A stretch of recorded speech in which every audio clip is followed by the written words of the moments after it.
Hey podcasters, Ryan Otto here. Before today's episode, I just want to let you all know that I've gone all in short letting on booking.com. Back in '05, the returns were good, but nothing like what we're achieving 14 years later. Because right now, every £1,000 of market rent I used to receive from a tenant is now returning £3,000 per month on the exact same rental property, which is a rental increase of 199%. My friends, if you leave a podcast review and tag me with it on any social platform, I'll send you a free copy of my rent arbitrage model, which is the unlock for you to do the same. And right now, guys, it's completely free.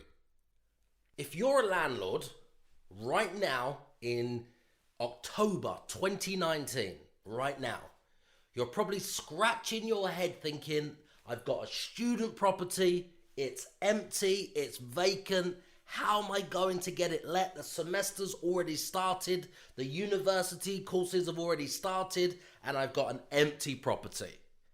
You're not alone, guys, if that's what you're thinking.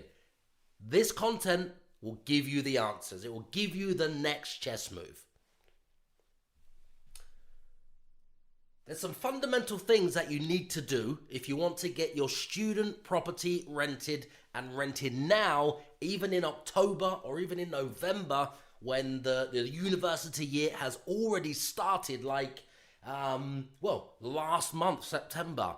And way before then, probably around January, February, March, when all the students and the graduates are out, or the undergraduates are looking for the next property and they're finding their groups and putting them together, and then they're looking at houses ready, so they're secured and they're paying all the money. You guys know how it works if you're obviously established student landlords, and they're way in advance, 3, 4, 5, 6, 7 months in advance, they're securing the property. So even right now in October 2019, the groups of students are starting to consider where they're going to be living next year from September next year. But right now, the problem is for all of you student landlords that are listening to this content, watching this content online on YouTube or LinkedIn, wherever you are, or you're listening to the podcast on iTunes, however you're consuming this content, the important thing is that there's many landlords, student landlords in this position right now, scratching their heads where the term has already started and they're just praying and hoping that they will let their property and it's not going to sit empty until literally September next year. So we're going to go through some things right now, guys, which is just some advice, some tips of what you guys can do, which we found is working with student properties in the areas that we're working with student properties in, or the cities and the locations. So this is working right now, guys. Now, in the last 10 days, I've actually looked at exactly 18 student properties right near the universities in the cities, okay? And out of those 18, we've actually got one set of keys, and we've had a group of students already move in. I'm talking 10 days ago, moving in, getting the keys, and that's even in October after the term has started, okay? So it's after September, the term started, we're still letting student properties. This isn't a small one, this is a group of 8, so a big group of 8 students have gone into one of our buildings, okay? So we've actually looked at 18 more student property, or including that one, 18 over the last 10 days or so. Out of those 18, there's probably 4 that we want to go ahead with. Out of those 4, we'll probably get secured, probably 2 of those out of those 4. So we're still bullish, we're still shopping, we're still renting student properties, we're still looking at student properties because we understand, and we understand what's working right now, and we've got a solution which works for us to get the properties filled even this late in the student year when they're already in and there's hardly any students left. So this podcast, this content, this video, however you're consuming it, is to help you guys, help you landlords, just think a little bit differently to enable you to get your properties rented, okay, as quick as possible, because time is running out. Every day we're getting closer to June, which obviously you guys know as student landlords, most students want to rent the properties from September all the way around until June, and then they go home or their course finishes or something like that, and then they're just not there for the summer break. So as you can imagine and you understand how it works with the dates and the numbers and everything else, every day or every week or every month we're getting closer and closer and closer to June. We are also getting further and further and further away at the same time from September, which was already last month, and we're nearly in November, so it's very bad, okay? So there's only a very limited amount of months left that you can actually get rent coming in for, because you're going to have to be very flexible. You're going to have to be very, very flexible to get a group of students in now. That's if there is still some students looking, because you will know, you would have felt the pain. You'll know what's happening in your city or town, wherever you are, or wherever your student property or properties or portfolio is located. You will know what's happening. You will be hearing these things from people or friends or family members in the same business renting student properties that may have had them for the last 10 years, and it's been getting £500 a month per room, and there's 8 rooms, that's 4,000 every single month for the last 10 years, and you haven't really had to do any more work to it. You just had groups and groups and groups and groups and groups and groups back to back queuing up to get into the property, and then the next year, and then the next year, and the next year, and it's been good, and it's been great, obviously, for so long. However, as you guys will all know, and you will all see with your own eyes, that in your city, which is, it's affecting most of the cities where universities are, they're actually building more and more and more student accommodation, student properties, nice brand new shiny properties all stacked up on top of each other in a nice community with communal rooms and everything else, and en suites, and everything's new and clinical and space saving. You can have studios, you can have a flat, you can have a room, you can have halls, you can have anything you want, and they're keeping them on campus or purpose built brand new student blocks. Now, that's not good for landlords like yourself, which have had it very, very good for very long, which is naturally coming to the end of that trajectory now. It's declining. So you need to be thinking differently. You need to be more flexible. You need to be, working with other people and talking to other people that understand what's happening right now in your cities or in the student market, so you can adapt to what you need to do now, so you're not stuck with a property that used to rent for, say, I don't know, 4,000 a month because it's 8 bedrooms and 500 a room for the last 10 years, and it's now already empty for nearly 2 months, where there's very, very limited prospects for you to be obviously renting that between now and June by finding a group of students, when they've got all of the choice with the new build, they've got the en-suites, they've got all the luxury things, and it's brand new. And these companies, these developers, these the campuses, what they're doing is they're offering flexible terms. So it's not like how it used to be for landlords, where the students would say, I only actually want it from September, or the group, until June. So they used to say, I want it from September till June.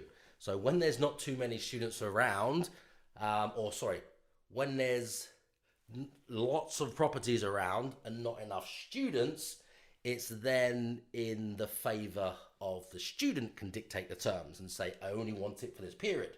But when there's lots and lots of properties and there's not many students, it's obviously the other way around. You have to, the students can dictate the terms that they want. So just to ensure that that's cleared up, when there's demand for students, you can be choosy, or you can be rigid with who you take and your criteria by saying, nope, this property is available for 52 weeks and that is it. Doesn't matter if you go home in the summer, it will still have to be paid the rent every single month. I mean, some landlords, student landlords, would have given like a little incentive or something through the summer, but they would have still had the rent coming in consistently, or the property would sit vacant from, I don't know, June until September, okay?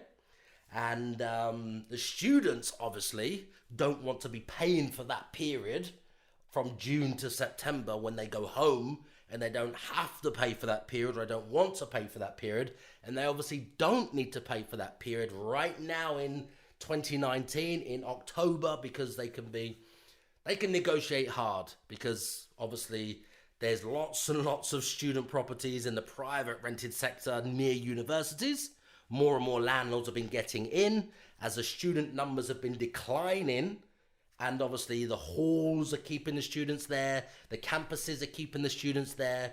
Then you've got the developers, which are doing deals with the universities. And now the universities are more or less in the property business by doing deals with these developers and leasing them the land and having some kind of profit share, or they lease it and it comes back to them at the end of the term. So what that means is you need to be thinking differently. So I'm going to go through a few things right now, which is going to help all of you landlords watching this content or watching this video, wherever you are watching it on whatever platform, or if you're listening to it on a podcast. So these, just a few steps are going to help you guys just think a little bit differently. I want to give you as much value as I possibly can in this content, so you can go away and obviously do something different and hopefully get your property let, so it's not sitting empty all the way up until June, July, August, or even September next year, because that would be terrible.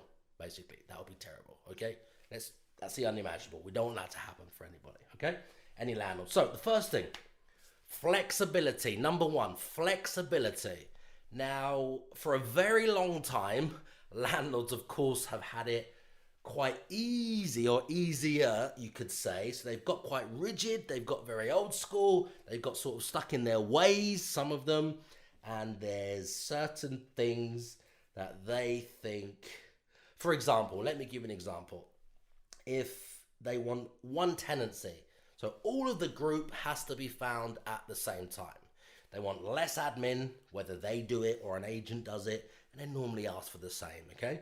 So they want less hassle, everybody on one tenancy. Now, let's say you've got a house which can cater for 6 people, okay? Or let's stick with 8, we used 8 earlier. So let's say you've got a house which takes 8 students, 8 separate rooms, okay? Now, what that would mean is you want one group of 8. Now, in the good times, it might be very easy to find multiple groups of 8, but obviously the times have changed now. So you need to be more flexible. So if you just said, no, I've always got one group of 8 on one tenancy, that's it, that's all I want. You tell the agent that, or it says that in your advert, and you just wait for that. Those times are gone. So what I'm suggesting is what you need to do is be more flexible. So even if you made it up of 2 groups, whereby you said, instead of it having to be 8, this is your advert we're talking about, the first thing the student sees, or what you tell your agent, who then goes and drafts the advert, who then on your behalf looks for students, okay? So just think about this, which we've done recently, and it works, okay? If you said it accommodates 8 people, but we're happy to have either one group of 8, 2 groups of 4 and 4, or a group could rent an entire floor, okay? Let's say you've got 5 upstairs and 3 downstairs, or you've got 4 upstairs and 4 downstairs to make up the 8. They could have a floor each. So you could say to them, 2 groups we're happy with could have a floor each. 1 group of 8 could have the whole thing, or obviously the 2 groups of 4, or you may have to go individuals. So you could say in your advert you're happy with 1 group of 8, 2 groups of 4, or it could be split into multiple groups, maybe 3 groups, or you may even say in the advert, flexible landlord, happy to do a deal where it could be independent. So if you're a smaller group, happy to accommodate you, and then between us we fill the other places, okay? Now, that's one thing for you guys to think about a little bit differently. Now, I do understand that there will be, if you don't have them all on one tenancy, there'll be extra wear and tear in the communal areas. Because if it's one group of tenants, they're responsible for the whole house. So when you break it down and have two groups or multiple groups or anything above one group, they're not all on the one tenancy. It's very difficult at the end for the deposits. However, the deposits for each tenant in each room, or each student, is what they're responsible for. So you may have to, by thinking smart about, it's already nearly November. You don't want the property empty. It's been empty for 2 months or longer. You don't want it empty all the way up until September next year. So if you take a view, or maybe take the risk, which is a bit higher, or take the hit on the communal areas, what it means is you've got multiple groups in the property, and they're all responsible, obviously, for their rooms. But it will get very messy to work out who burnt the carpet in the hallway, or who damaged something in the kitchen, or who broke something in the bathroom, if that obviously happened. But when you think about it logically, every month is costing you, say, let's base it on $500 a month per room, 8 rooms, so that would be $4,000, okay? $4,000 a month. It's already cost you $8,000 that you've lost in the last 2 months. So would you prefer it being empty and losing $4,000 every single month, all the way up until September, next year? Or would you rather just limit or damage limitation, move the tenancies around so you can have multiple people or separate groups, not all on one in that sense, or not all together, so the deposits linked for the communal areas, and then just take the view on if there is any damage, if the carpet is burnt, if there's any damage in the kitchen or anything like that, or the bathroom in those communal areas. Obviously, as a landlord, you will take the hit, which may only be a few £100s. I mean, even in the worst case scenario, if they ruin the carpet in the hallway, or they, damage the TV in the front room if you had a TV, or the sofa, maybe it was new sofa and not obviously an old used one for students you've had there for like 5 or 6 years. Let's assume that your losses are mitigated at a maximum of, say, £1,000. £1,000 loss if the worst happened in the communal areas, while you're also getting $4,000 every single month between now all the way up to September. So that makes financial sense. One thing to think about. The next thing is the presentation. Now, I understand how things have been for a very, very long time, and we do get stuck in our ways, okay? So if it's been a case of just put a mattress on the bed and change it every 3 years, make sure there's a double bed, some wardrobe, or a wardrobe, a desk, a chair, a lamp, a table, the usual things that student properties will have. Excuse me, just gonna have some water. The usual things that student properties would have. Okay, so that's how it's been for a very long time in the good times, like in the rising market, and when there's more students than there is properties. So the demand is obviously through the roof and the supply is very low. Okay, so when it's like that, we've got away with those things for a very long time. Because the market's changed and changing rapidly like that, obviously we need to adapt quickly. So, presentation. Now, what we found is, let's just look at the 18 that we viewed in the last 10 days, okay? Now, out of all of those 18 properties, student properties I viewed in the last 10 days, 4 of them only were at a reasonable standard that I think would be still a little bit of TLC, but I think would be, reasonable for a group of students to come round and have a look at it and like it and actually decide to move in. So it could be a nice home for them for a year, or even the next 3, 4, or 5 years, depending on how long they're staying and what courses they're doing. And then I drilled those 4 down to 2 that I really want from the 18. But that means the rest of them, which is a very, very, very large number, like 14 of them, or even 16 on the verge. So 14 of them are absolutely terrible. I mean, you walk in, before you even walk in, one of them that I got to, it didn't even have a path. It didn't have a path. There was no path. You had to walk across grass in the winter, in the wet, before you even got to the entrance to the property, which was up some more steps. As if like someone had taken the path away or done some work and now the path was not accessible, and it's been like that for more or less ever. Okay, no path. Just a basic thing. You can't even get to the front door without getting your shoes muddy. So that just completely sets the tone with the curb appeal of what they think from the outside. I mean, when I got inside, basically the whole place needed decorating, the whole place needed carpeting, the whole place needed a handyman to be in there for probably about 3 days just to do the odds and ends where the handle's missing, or the kitchen unit just wasn't even there, or there's mold in the bathroom on the tiles, or the silicone around the bath was black and green with mold.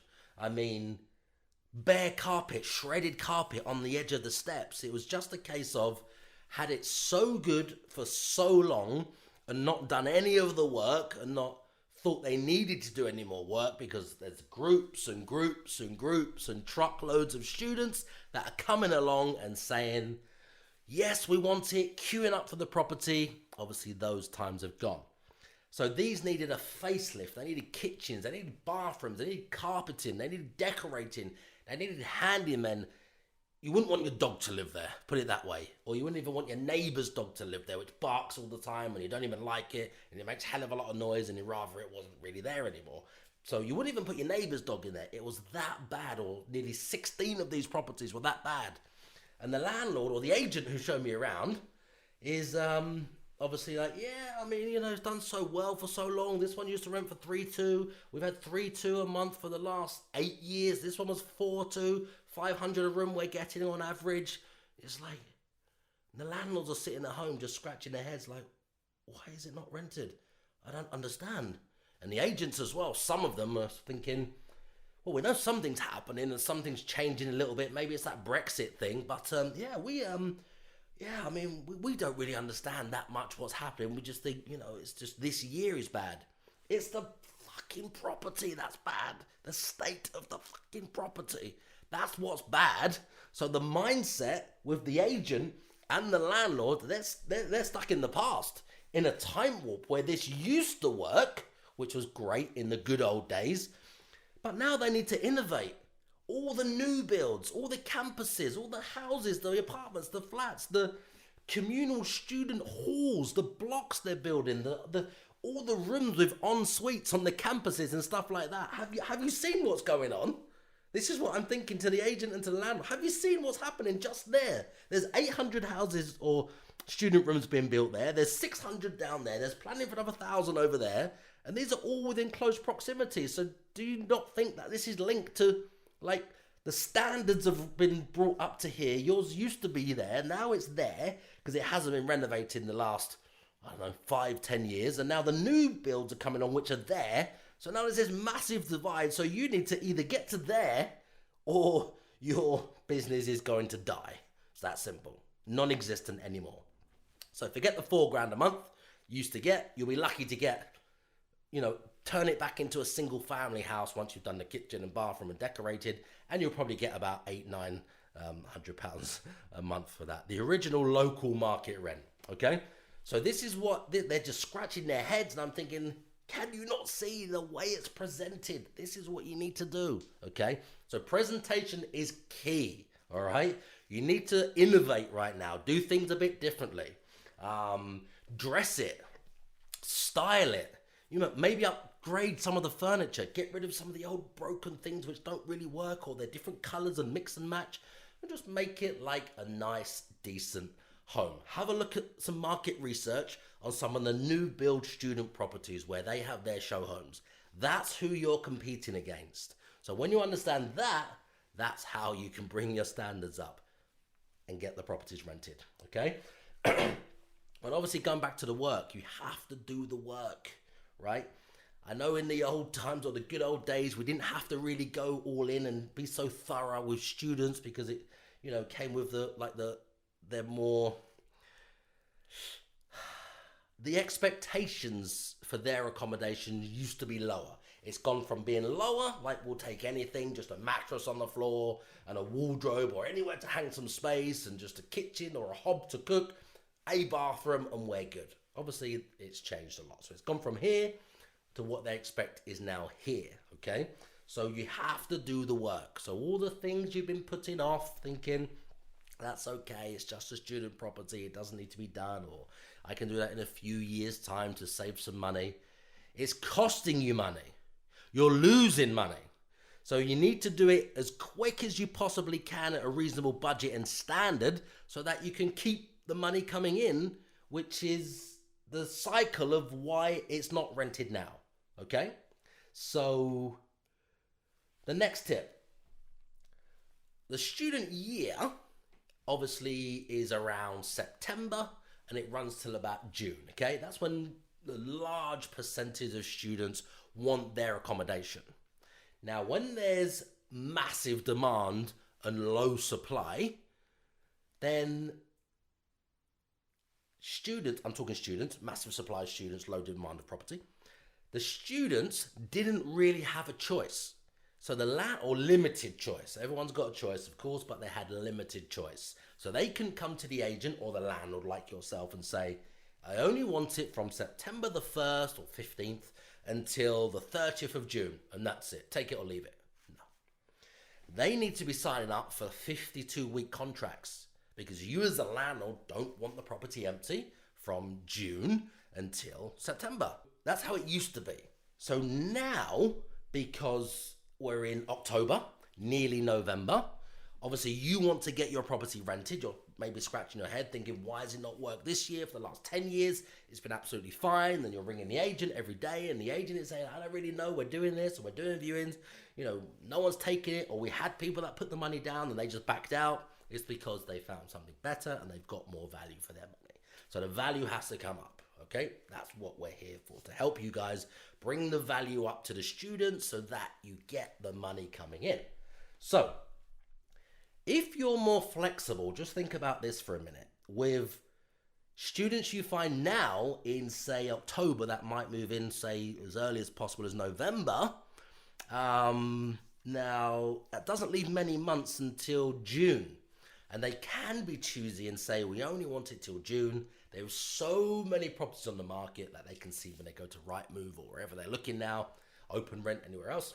And they can sort of dictate the terms. So you as a landlord obviously want to grab that first bunch of students that comes along and says we're interested, shoehorn them in as much as you can because you want to do this deal and let them have it only until June.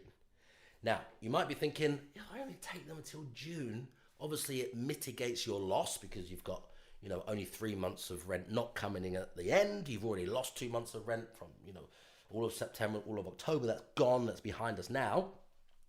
But you might be thinking, well, what will I be doing between June to September? Because I can't rent it to another bunch for a whole year because they won't want it and they won't want to move in till September and everything else. And then, you know, they might only want it for 10 months or 9 months. But just being more flexible with either short letting or taking a mid-term tenant in between. So when they leave in June and they move back in the same group or a new group in September, consider taking a mid-term tenant. Now, what I mean by that is someone who's happy to go from 1 month to 3 months just to bridge that gap while your next batch of student moves in. Another option is short letting, which is like Airbnb or Booking.com, or you just use the house for professionals, okay? Or you just use the house for those 3 months and rent the rooms individually to professionals. Now, it's a lot more work, it's more management intensive. Again, you can't cover the communal areas with the deposits because they're not all on one agreement, but you need to keep the money coming in. So instead of being rigid, how you may have been in the past because you could be, just think about being a little bit more flexible now, and maybe Airbnb. You can find out how to do that on Google, just a quick search and a bit of research, put some hours in. The same for Booking.com, which I prefer, Booking.com. And or you just find some professionals and rent it individually per room. It's better to have some money coming in or a lower amount coming in or the same amount coming in but doing more work just by innovating and just, you know, doing things differently rather than nothing for 3 months. Zero. Who wants zero coming in for 3 months? I don't think you do. You've probably felt the pain already if you've been empty for these last 2 months in September and October. We're nearly November. So you're feeling that pain already. So I understand that you won't want it empty for another 3 months at the other end. So I hope you got some value from this, all you student landlords here, whether you've already got properties or you're thinking of getting properties or about to buy properties or you're about to do rent arbitrage, which obviously we've been doing for the last 15 years or 14 years, which is now called rent to rent. So whatever strategy you're using, whether you are a landlord with a vacant property or you're about to get into the student market, as long as you can think of those things we just covered about being more flexible with the advert. So the first thing the students see, which will get you more inquiries. If you've got an agent, tell the agents they're on the same page. As long as you present the property at a much higher standard, that's just light cosmetic stuff, doing the work. I mean, if you just decorated once and carpeted once, the deposit you take from the students covers any dilapidation. So let's say you present the property right now decorated and carpeted, you invest maybe £2,000. It will stay at that standard when that group of students moves out. And if there's any damage, the deposit will be used to cover the cost to redecorate and put the carpets or reinstate things. Obviously less wear and tear. So you present it at a higher standard, you're going to attract more tenants, okay? Now, be more flexible on the terms of the contract if they only want 6 months or a 10-month or a 9-month, as long as you have the flexibility now, or you're happy to put the work in to do short or mid-term letting, Booking.com, Airbnb, or even professionals or individual students over the summer for that 3-month void period. And just take the hit on the communal areas if you have to put the tenants on separate tenancies or 2 or 3 groups or even individuals, okay? Even if they're individuals, you want to get the property rented, you want to get it rented as quick as possible with the right group of tenants as well, with the balance against all the risks, not just any tenants, of course. So as long as you think about those communal areas as well, and you do those things, guys, you will help to get your property rented as quick as possible. Now, I hope that delivers some value, guys. I would love to hear your thoughts. Hey, podcasters, thanks for listening. Please go ahead and share the podcast with your friends. And if you're not already subscribed, make sure you subscribe so I can instantly deliver my best business tactics and entrepreneurial content to you the second it's released. Does that sound like a good deal?